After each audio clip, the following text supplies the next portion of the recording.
the fashion world wasn't really designing around her life. For a lot of the fashion world, they would create a piece and it was up to her to figure out how it would fit into her life. So if she had to contort herself, if it didn't fit how her body worked or how her day actually worked, nobody seemed to care as deeply about that as they should. And so I wanted to turn it on its head. And I said, what if we created a fashion brand for women that actually fit the lives that they led?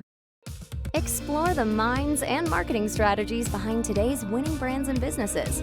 Tap into the power of the creator economy with Earned by CreatorIQ. Here's Conor Begley.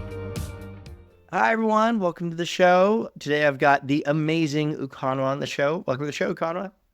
Thank you, Connor. I'm so excited to be here. I know we've been trying to get this conversation going. I'm really excited to chat today. For those that don't know you, just to give a quick introduction. So Ukonwa has been a CMO for a while now across some of the biggest brands in the world. So you were the CMO for the consumer beauty division at Coty. You were the global CMO for MAC, which is the largest makeup brand in the world. You were then the global chief marketing officer at Amazon Prime Video and Studios, which obviously has crushed it. It's now the #2 streaming channel we track after Netflix. So congrats. And then now you're doing even more things. So you've got Zaya Ventures, which has got its hands in a bunch of different pies. Yeah, thank you for that. It's always like weird when people kind of walk through your background because you were present for all of it, but then when you hear it all together, it sounds pretty incredible, the opportunities that I've had and all the amazing people I've gotten to work with throughout my career and the amazing like brands and businesses I've had the opportunity to touch. And I'm just so grateful for this life's journey because I never imagined as this, young girl getting out of university that I'll get to do all these things in all these places. So I'm just really thankful and grateful. Yeah. I've got a ton of questions about, because again, I think that for a lot of the people that listen to this, they want to be the CMO, right? Like that's what they want to get to. And so I want to talk about that journey. But before we get there, why don't you tell us a little bit about what you're working on now, right? So you leave Prime and you break out on your own. Yeah. Kind of following that entrepreneurial spirit that your dad had. What are you working on and what motivated you to break out? Because I'm sure, you had plenty of CMO jobs you could go get at even bigger companies, right? So Yeah. No, it's really, really scary, I tell you. When you've been on a certain path, you've been successful on that path, and you decide to stop and pivot, that's one of the scariest things you could ever do. And it definitely, for me, was one of the scariest things I had ever done. But it was one of those things that I knew that I would regret if I didn't do it. And I had always wanted to be an entrepreneur. Like I said, I grew up in an entrepreneurial household. My mom was an entrepreneur. My dad was an entrepreneur. And I went this corporate path and I was so successful in it that it became like golden handcuffs. And I felt like I could never like walk away from it. And then the next thing I knew, I was in my mid 40s and I had never pursued this dream. And I wanted to push it off again. But then I said, why should I? Who told me that I would have all this time? Would I regret, if something happened to me, would I regret that I never even tried? And I knew that I would regret never trying more than I would regret not taking another CMO job. Because that was the reality for me, I had to do it. I started this holding company because there were two ideas that were in my head and had been in my head for the longest time. And I knew I had to try them. And I didn't know what order I wanted to try them. I didn't know if they would be successful. And so the first thing I did was I created Zaya Ventures to allow me the opportunity to try these new things and to set these visions in motion. And so Zaya Ventures is a holding company for the two companies that are founded. One of them is Zaya and the other one is Ada and Edith. And so we started these two new companies in the past year, and it's been really exciting to found them, to run them, to build them up into what I believe that they will be. And then the other thing that was also really important to me is that I also invest in other businesses and in other founders who have dreams in spaces that I do not have the capacity to play in. And so do we have the opportunity to invest in the ideas in very credible ambitious founders trying to do amazing things. And so that was always going to be a part of the portfolio. So we decided to do that as well. So yeah, so our portfolio for Zaya Ventures is Zaya, the Zaya platform, Aden Edith, which is a fashion and an apparel company, and investing in other founders as well. So that is the portfolio of projects that I'm working on right now. And it's been a heck of a lot of fun. So you started 3 companies. You started an investment studio, a software company, and a fashion brand. You didn't swing lightly the first time you went out on the entrepreneurial journey. I guess I kind of have a reputation for doing that, but the way that I saw it is, I mean, when you've been in roles when you're where you're managing multi-billion-dollar budgets or businesses, teams all around the world, incredible amounts of complexity. While it sounds like a lot, I think we, or at least I, had experience just dealing with a lot of complexity. And so while it may sound a lot, like a lot to folks, I think just given the background that I had managing in my portfolio as a consumer beauty CMO for Coty, I had a number of different brands underneath that, Yeah. right? In my portfolio at Amazon Prime Video, we were launching like 3 new movies and shows like every single week. And so you just, your team's doing that all over the world. And so you just get used to operating at a certain level of intensity and complexity. And so this just feels on par with that. So I guess, I just kept the same level of steam. I didn't necessarily, go down in steam or anything like that. It felt normal for the past that I've had in my career. So tell me about that. So what's been different this time? Because you're into this now a couple of years, right? You've been doing this for Yeah. a while, right? Different brands have launched at different times. But what has been kind of more challenging than you expected about this part of your journey? And what's been, kind of what you expected or done better than what you might have expected? I think there are a lot of things that are different. Some things are the same. So the fundamentals of business are the same. And in some Hmm. ways, you can kind of shortcut through that because you've run businesses that are at the end of where you want your businesses to be. And so that allows you to shortcut a lot of things. And so when you're meeting with founders, for example, for the investment arm, all the building blocks that are necessary to build a multi-billion-dollar brand or $100 million brand. And so very early in the process or in the conversation, you can kind of tell if you think it's a niche idea, if you think it's a broad idea, or if it's a niche idea, is it a big enough niche that you can play in that you think it has runway? And so because of that experience, you can kind of shortcut some experiences. So that aspect of it, is similar. You've managed P&Ls, you can run the financial part of the business, you can shortcut through that. So I think it allows you some shortcuts, and I think that's always great. I think the biggest difference is growing something from 0 to 1 versus Hmm. scaling from 1 to 100. And so most of my experience has been, I wouldn't even say scaling to 1 to 100, but like probably taking businesses from 90 to 100. Yep. And then now you're in a situation where you're scaling from 0 to 1. And there's a lot of mess that comes with that.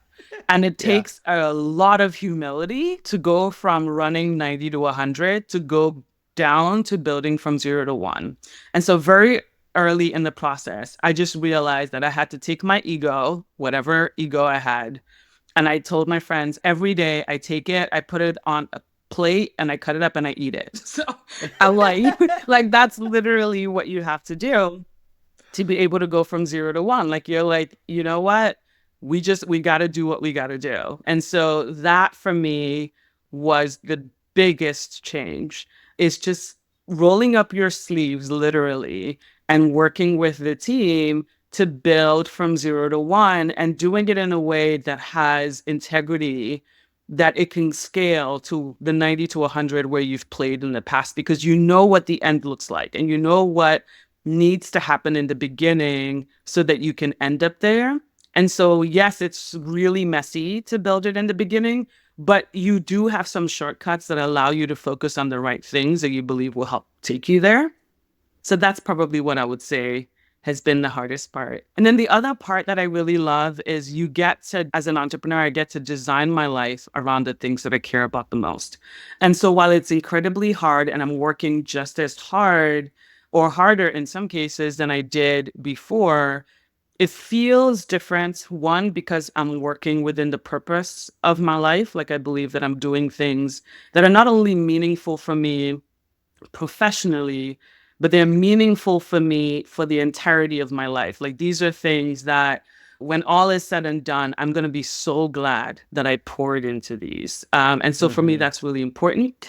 Number two, around the people that I care about in my life, my husband, my son, my sisters, my dad, my brothers, like all the people in my life, my friends, I can design my life around the things and the people that I care about. My love for travel, I pick a month out of every year and I choose to work from wherever in the world I want to work from. And so this year, that was Spain, and I got to travel all around Spain while building things that I loved. And I didn't have, as much as I loved my jobs before, I didn't have the flexibility to design my life in that way. A girlfriend can call me now and be like, oh my God, can you pick up my son from school because I'm having a really tough day or I'm having a really busy day? I was never the friend that could do that, Mm-hmm. ever. Mm-hmm. I was always working crazy hours, traveling everywhere. And to now be the friend that can answer that call is priceless to me.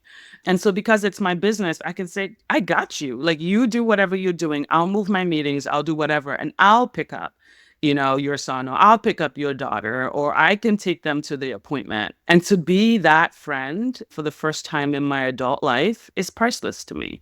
So many aspects of the journey that mean more to me than the professional success, but I'm grateful for the professional success, but I'm even more grateful for the complete fulfillment that my life now offers me. It's funny. You describe it. I mean, one, I love your description. Two, for me, essentially my entire working career outside of a couple of years at the beginning has been that, right? Mm, Like we started a company, it was the two of us.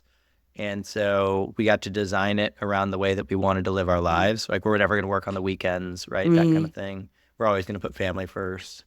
We got to pick something that I was like, this is something I'd be mm, comfortable working on for a decade, right? I'd feel happy mm, about it. I'm excited about it. I mm. chose it. And so I take it for granted, right? Like I don't really think about it as being any other way. But like for 90% of people, that's what it is. That's what 95% it of people, is. right? That's what Yeah. it is. And I think when you pick something that you're really passionate about or that you're really interested in, and that could be as an employee or as an entrepreneur, like it's really hard to work on something you don't give a shit about, right? And so when you pick something that you're really excited about, that's where you have an opportunity to be like truly great, right? And so, yeah, I don't know. I just love that description you gave. Thank you. So let's talk about the individual kind of companies, right? Mm. So we talked a little bit about the investment arm, but talk to me about the kind of the app slash platform and then the fashion brand, because those are two very different Very different. challenges. Yeah. That gives What you a have you, window into how my brain works. They're like, wait, you're doing what now? Yeah, yeah, I'm doing that. I know. yeah. So talk to me about that. Like what have been what are the differences in terms of those individual challenges? What have you learned about Mm. those two things that are, that you've taken away? Yeah, it's funny. So we'll start with Zaya. If you had asked me what were the most important things in my life, I would have said my faith, my family, my friends, and then my work. But I found myself in this situation where if you asked me how I was spending my time, it was like my work, my work, my work, my work, work, my work, and then everything else. So as Yeah. I did this pivot in my career, I was committed to realigning that. And so I said, if my faith is the most important thing to me, then that is going to be where I spend the majority of my time. And so I'm going to build my professional career around my faith so that the two kind of become one. And so just naturally, it's going to be the most important part of my life. And so that was kind of the first step in the process. The second step in the process was like, okay, then what is this going to be? And this is something that I have been thinking about for a while because I had, in reading my Bible, which I do every day, I had read this part of the scripture that basically talked about, I wish that it was Jesus praying to God. And he said, I wish that they would be one as you and I are one. And he was talking about all his followers and all his disciples. And it struck me that there were 2.6 billion Christians in the world, But what started out as like Jesus and his 12 disciples had splintered into 46,000 denominations and rites around the world. And then the question for me then was like, so where do they all come back together? Like, so we're just all so separate. Mm-hmm. Like, could we ever have a place where we all come together? And my reality, and I talked to a lot of people, was that that didn't really exist. So on Sundays, we all go to our different denominations and rites, but there really isn't a place where everybody then comes back together and says, this is the place where we all exist. And I didn't know how we could do that in the physical realm, but I knew how we could do that in the digital realm. And so it Mm-hmm. was like, okay, then let's build a place where all these people can come together, regardless of denomination and language and country and all of that. And so that's Zaya. That's what Zaya is. It's on the App Store, it's on the Google Play Store. So if you're Christian listening to this, come join us and help us build this. That's Zaya. And that's that platform. Go Is it ahead. designed to be kind of a, in terms of the way that it's built, is it designed to be like a social network, or is it Mm. designed to be, what are the main things that people do once they actually get in and they're interacting? Yeah. The different aspects to it. One is the opportunity to connect and be inspired by Christians from all over the world. So when you come into the platform, the first thing you're going to notice is there are Christians there from all over the world. And so for some people, that's kind of like, oh, whoa, this is really different. They're not all Americans. I'm hearing Africans here and Asians. I'm like, yeah, that's what heaven's going to be like. Start getting used to it. They're all going to be there, like all of us are going to be there together. So practice here. And so when you come in, like that's the first thing you're going to notice is there are Christians there from all over the world. And so the opportunity to hear them and to be inspired by them and for you to inspire them and to connect with them, I think that's job one, right? Like that's the social network aspect of it is that connection. The second bit is another section of it is a place where we call tribes, and it's fashioned, after the 12 tribes of Israel. And it's basically like if you have a passion or if you feel called to something, you can find a tribe that already exists and join that tribe and have a community of people who share the same passion or calling as you. And if it doesn't exist, you can create it. And then other Christians, when they come on the app, can join your tribe. And that way, you never have to be alone in whatever it is you feel that you are called to do. You will always have a community of people who love what you love and who are willing to serve alongside with you. And sometimes it's just a fact, it's based on passions. We have a tribe for foodies, for example. So Christians who love food. So we have that tribe, but it could also be for people who love prayer or people who love music. We have different tribes there. And then you also have the opportunity to read the Bible directly in the app. So if you just want a place to just like get away and just focus your mind a little bit and get inspired either by the Bible or, inspiration from other people, you can do that there as well. So That's yeah. super cool. What I like about the way that you describe it is that you didn't say like, hey, we have likes and comments and posts and we have it, like you didn't describe it in the way that other people described it. Mhm. Or other people would describe like these types of companies. And it really feels like it was designed around an experience that like you wanted to exist, right? Which is really cool. Like it's coming from a place of passion rather than a place of, economic interest, which is really Oh, fascinating. yeah. This is a labor of love and it's a labor of faith. And it was just something that was really important to my husband and I to put into the world and something that didn't exist for us. So we want it to exist for everyone. It's not for an economic interest. It's really for the body to come together and just to see what will come of that. We just think that so much good can come in the world when they come together. And we're just so excited and want to see what good can come together in unity. Like when people come together and find people who love what they love, can they band together and just do incredible things together? And if that is what I do with the second half of my life, it will be the most important work of my life. That now I feel like my life is back in alignment and everything feels like it's back in the order that it should be. That's awesome. And so Thank tell me about you. the other brand. So the fashion Yeah. brand. So this is Yeah. fun too, right? Yeah. So the fashion brand is something I've always wanted to do. My mom was a fashion designer and she instilled in all of us the love of fashion. And I got that from her. And so I just wanted to create a place, a fashion brand where we created clothing for the modern woman. And the reason why I say that is I've talked a lot over the course of my career as the fact that women are pretty incredible beings. We are I think the world's best multitaskers. We have a lot of commas in our lives and we take each comma incredibly seriously.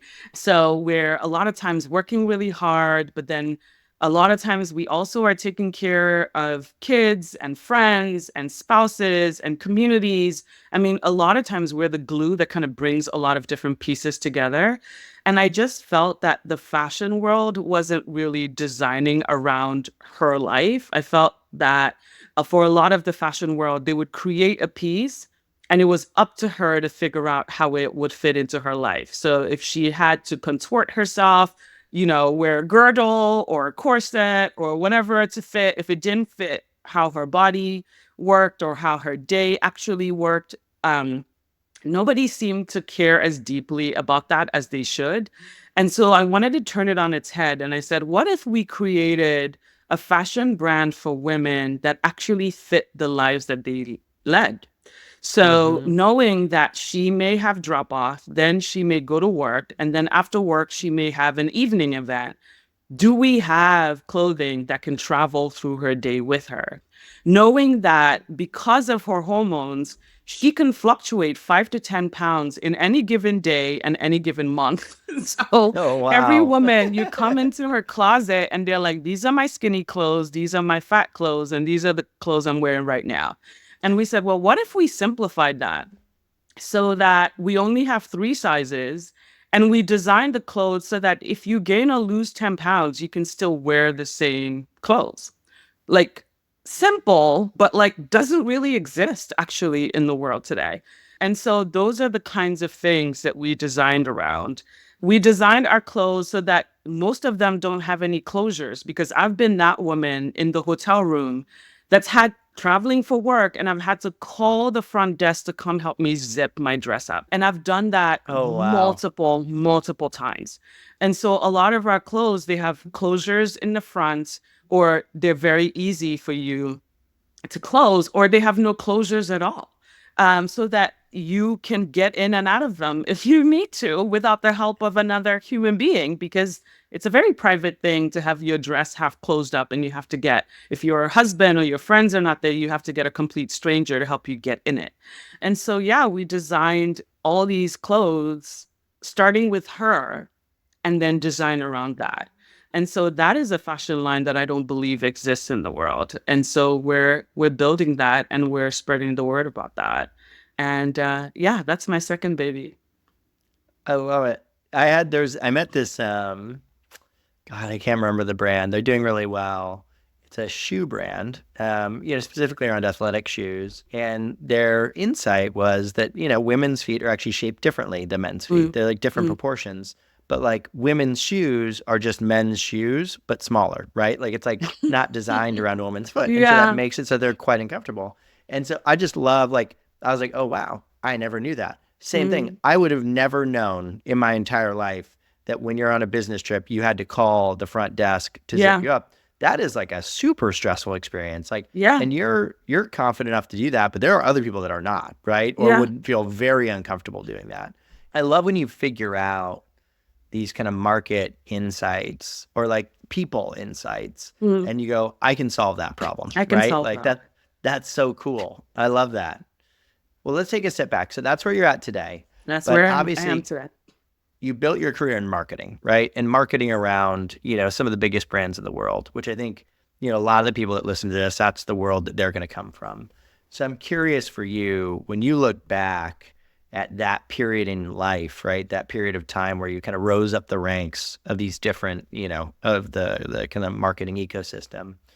Why do you think you were successful, right? And I think Mm, when I say that, what I mean is you got to be good at it, right? You got to know what mm. you're doing when it comes to marketing. So if you were to describe your own personal kind of philosophy when it comes to marketing, how would you describe that? And why do you think that, ultimately helped you succeed? Yeah.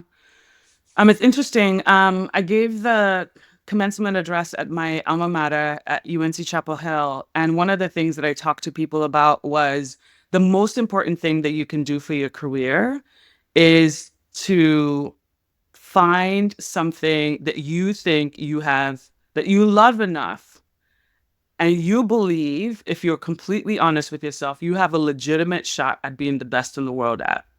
And the reason why you would be the best in the world at it is because every success is going to take 10,000 hours. We talked about this a little bit when you said, can I do this for 10 years? According to the book that was written, right? Like it's going to take 10,000 hours. If that 10,000 hours is a slog for you, the odds that you're going to be the best in the world at it, I think, are really, really low. So I think the first thing that I would say is I started my career in finance and I couldn't wait to leave work. And I went into it because I was like, I'm good at math. It Yep. was a very logical thing. I was like, I'm good at math, and so I can do this. And so I went into finance. And then I found myself this person who operates at a high level of intensity. I already said I started a business and I started like 3. That is the level of intensity that I operate. And so you have this person who's like operates at a high level of intensity, but they're doing a job where they can't wait to leave work. And when they leave work, they're dreading going back to it the next day. Like they're done with it. They don't want to work on it. They're done. And I knew that wasn't me. And so I was like, the odds that I will put in 10,000 hours at this thing that I don't enjoy, it's just not going to happen. Like, it's just not. It's absolutely not going to happen. And so I had to find something that I will gladly put 10,000 hours into. And so that started the excavation process of finding what I believed that thing would be. And I didn't know about brand management at the time. But I started doing research, and that's how I discovered brand management. And the more I learned about it, the more I said, oh, I think this is my thing. And then I went to Kellogg School of Business, which I absolutely loved because it was supposed to be great for entry into brand management because I knew someone would have to take a risk on me. So I was like, I have to go to a really good school for this. And I did that. I interned at General Mills. And my first summer working at General Mills on the Betty Crocker corn muffins. That was my summer project. And Betty Crocker corn muffins. And I worked on this project. And this project was so successful, it ended up being featured at the front page of Wall Street Journal Marketplace as a summer intern. And I was like, oh my God, I have found my thing. Like, oh shit, I'm good at I was this. like, this is my thing. Like, I was like, I'm just going to work like every other person. But I am so passionate about this. I don't stop thinking about this. I'm bringing such innovation and creativity. Like, it's so natural for me to bring innovation to this space that the first project I ever do in this new field, I'm already getting recognition for it. I was like, this is what I'm supposed to do. General Mills felt the same way. They gave me an offer to come back. They gave me the option to come back as a full-time hire. My first role that I worked on was Progresso Soup. I got to launch reduced sodium Progresso Soup. And that project ends up being the most successful project in the company that year. And I got the Chairman's Award in my, like, literally the first job I'd ever had. And so that's Yeah. why I'm like, I had to find my thing. And Yep. so I think everybody has their thing. And I think if you're in a place where it's just harder for you or you feel like you're hitting your head against the wall, it could be that, you haven't figured out the right formula, or it just could be that you're in the wrong place or you're doing the wrong thing.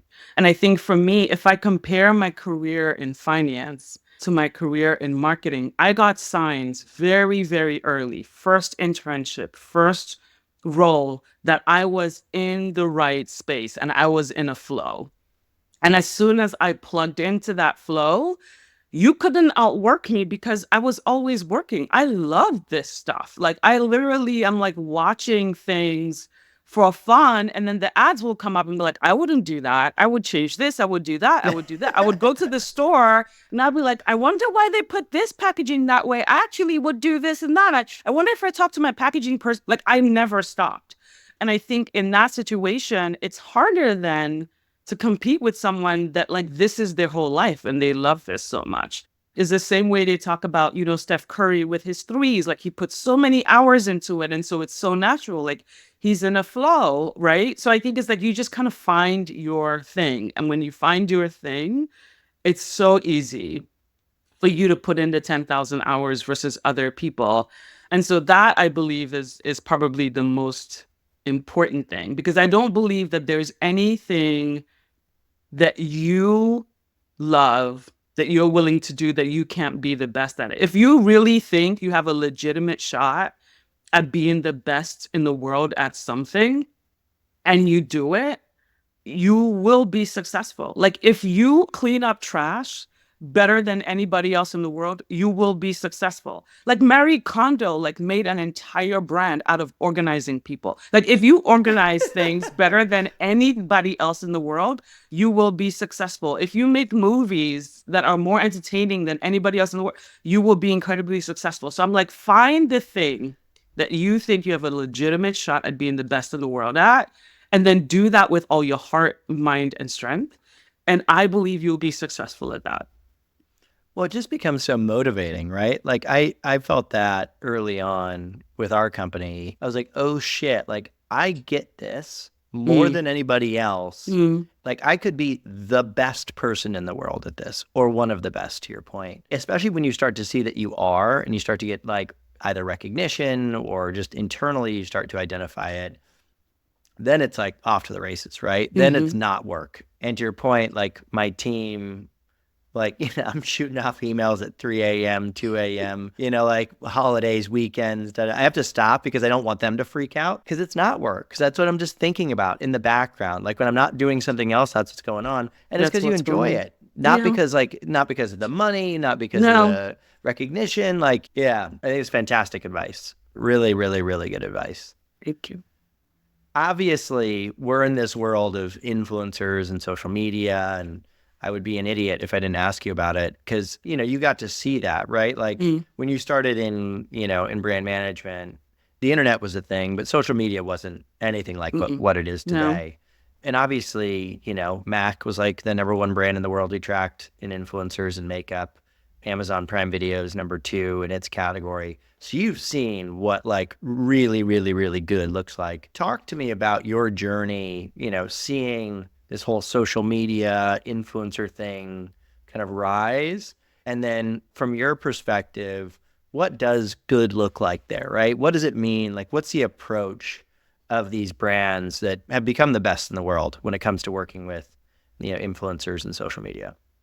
I think at the end of the day, right, I see influencers for your brand as like friends of the brand.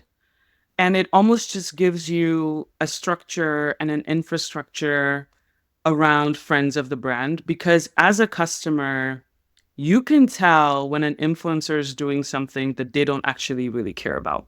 And then Yep. in that situation, they're actually not as influential.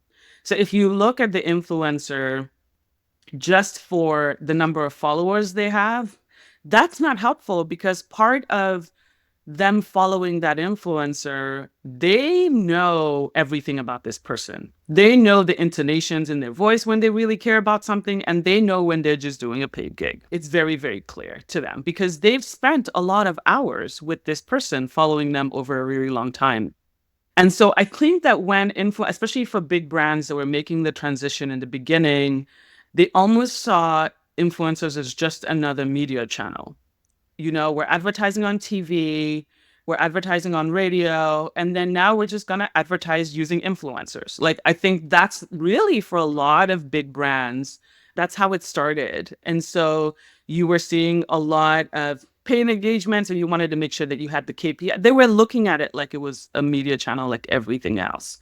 And I think the evolution that we've seen in the marketplace with small brands as well as big brands, and some big brands still haven't learned this, but the evolution that we've seen in the marketplace as a lot of brands, a lot of startups were coming into the space as the democratization of media was happening through social media, is friends who were building communities out of people who genuinely love their stuff. And then the people that followed those people were able to see that there was a genuine relationship and a friendship with this brand. And then the more that community grew, the more they were able to, get more people to be aware of the brands and of the businesses. And I think you're seeing more and more of that now, and that transition from a paid relationship or a paid partnership to one that's organic, but I don't even like the term organic. I see it as like something that's really true and someone who's a real friend and has a genuine appreciation for what the brand is trying to achieve or for what the brand stands for, or really values the product and what it can do in their lives and in the lives of the people that follow them. And you will see that even with the same influencer, their ability to motivate behavior at scale on your behalf is much stronger when there's a genuine friendship and a genuine appreciation for what the brand stands for and for the product itself. So that's kind of the transition I've seen, especially as someone who's primarily worked on bigger brands. Now you see big brands have that relationship as well as smaller brands. But in the beginning, it was really something that you saw with smaller brands. And it took big brands a little bit of time to get caught up. Yeah, I think you said a word at the beginning that I think really highlights both your kind of depth of understanding of what marketing is and also what this is, which is you said a word, you said even to the intonations of their voice, right? Mm. Like that's how well the people that are following these people know them, right? Like I have certain people that I've followed for like 10 years. And to your Hmm. point, it is very clear when something is like, this is something they're really into versus something that, okay, is just another paid partnership, right? Yeah. And I think that people get caught up in the numbers, they get caught up in the impressions, the clicks, the views, frankly, the EMV, and like they miss that's what matters, right? That's That's what what matters. works. I would definitely agree with that. As someone who loves social media and I spend a lot of time on it, and I'm even, building a social network, people who spend a lot of time in this space like really know that. But the funny thing is when social media first started coming out, a lot of executives didn't spend a lot of time on social media. So I was one of the folks who I was very curious about it. And I started participating in social media earlier than a lot of my peer executives because I wanted to have back to the passion and the intensity. I wanted to be able to have a genuine conversation with the agencies and partners that we were working with. And so that's how you get what you just talked about, to be like, no, actually, if you spent a lot of time on social media, what this influencer just told you that they will say on behalf of your brand, that people are going to see right through that. And you're like, no, actually, that doesn't work. I don't want that kind of partnership. I don't want that kind of endorsement. I want something that's actually really genuine. But if you weren't part of social media, it was very easy to just like sign off programs that were presented to you by agencies and to say, yeah, that sounds great. We're going to get, 5,000 influencers and this many impressions. Awesome. Signed off. That's good. But if you spend time in this space, you know that it's not that transactional. And you're going to have to work a little bit harder to build friendships with people and introduce yourself with people and give them a chance to actually try the products and give you feedback on those products and tell you that I will promote this, but I won't promote that because I don't like that one actually. But I love your lipstick. I'll talk about your lipstick, but I hate your foundation. Like you want them to have a voice in that process. And then when it's something they actually love, the way that they talk about your brand is very different. So the frustrating part about that answer you just gave is that I think you gave a better answer than I give if I were to answer that question. Whatever. And like No. this is all I talk about all day, every day for a decade. And so I think there's this phrase, I'm going to butcher the quote, but basically like true mastery is when you can describe like a complex concept in really simple terms, right? Mhm. Or help, convey something that's very, like when you make something sound complicated, usually you don't know it very well, right? And I think what's really interesting for me about all the advice that you've given today, like the advice on like, how are you successful, right? I've had people that give me the bullet points. It's this, it's this, it's this, it's hard work, it's this, it's that. And they are good answers, right? But your answer was so succinct. It's like, no, this is it. This is the only thing that matters. This is the primary thing that This matters. is the primary thing. Find something that you can be the best in the world at, and then work is not work, right? Because it's so motivating, exciting. And so anyways, let's do one kind of fun end of show question. So when you're not working on the thing that you think about in the shower or, or you're not with family or faith or whatever, what do you and your husband do for fun? What's something that you guys do that's just totally unrelated to work, but you love it? Or just you? Yeah. I am obsessed with travel. Like I love travel. I have been to I don't know, 40 something countries. I want to go to a lot more. And the only reason why I haven't been to more countries is because I resent oh, I went on a trip for 1 week and I went to 5 countries. I went from Spain to Italy to whatever, whatever. I was like, no, that's not really how I travel. Like, I really want to know the country. So, like, I'll spend like 3 weeks in Italy and get a car, and we would drive everywhere and stop in all the little towns and try all the little things and like get on the ferry and with no agenda. We planned the first stop, but anything beyond that is just like this beautiful adventure. And so this year it was Spain, 1 month in Spain. We had rough ideas where we wanted to go, but not really. We only booked hotels at the first place. And then after that, it was like, where should we go next? And then you're talking to people and you're exploring. And if you like it, you stay longer. And if you don't like it, you keep it moving. You know, if you don't like that town, you keep moving to the next one. And just being so curious about other cultures and other beautiful expanses of land and water and how they dress and why they do the things they do. Like, I am so passionate about that. And I love travel so much. I love everything about travel. I love the flight. I love the hotels. I love the food. I love the dressing and the fashion. I love talking to people. I love walking. I can walk 10 miles in a day. It doesn't even feel like anything. All of it. That is my favorite pastime. And I'm so fortunate that the rest of my family feels this way. So it's something we do together. My son has been traveling with us to, on these trips since he was a baby. And everybody's like, they're waiting for their kids to get older. And I literally be like, bring the stroller, bring the pram. He's coming with. He's been to 27 countries. And he's such a young gun. And so, yeah, I think that it's a passion that we all share, and it goes deep for us. And yeah, that's what I do for fun. I mean, I do other things for fun, but that's the big one.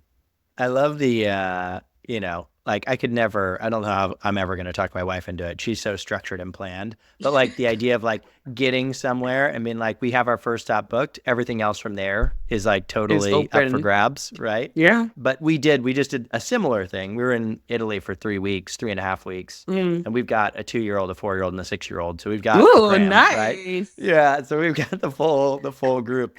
But yeah, similar, super passionate. I don't know how many countries you've been to. There's only 200 countries. So like you've hit a lot of them, but that's super cool. Well, Ukonwa, I really appreciate you taking out the time. I think this is really fun for me. I think, usually it was me talking about influencers to you and your team. And this time I got to ask you a lot of questions. So it's so cool to know that much more about you, and very clear why you've had the success that you've had, and can't wait to see what you do with the 3 companies you started. Thank you. And I have to give you kudos for being the person who was willing to come in and call BS on how we were doing influencers. So basically like, no, that's not how you do it. No, no. And a lot of people are scared of big brands because you have a lot of money, you have a lot of influence, and they kind of tiptoe and don't really tell you the truth.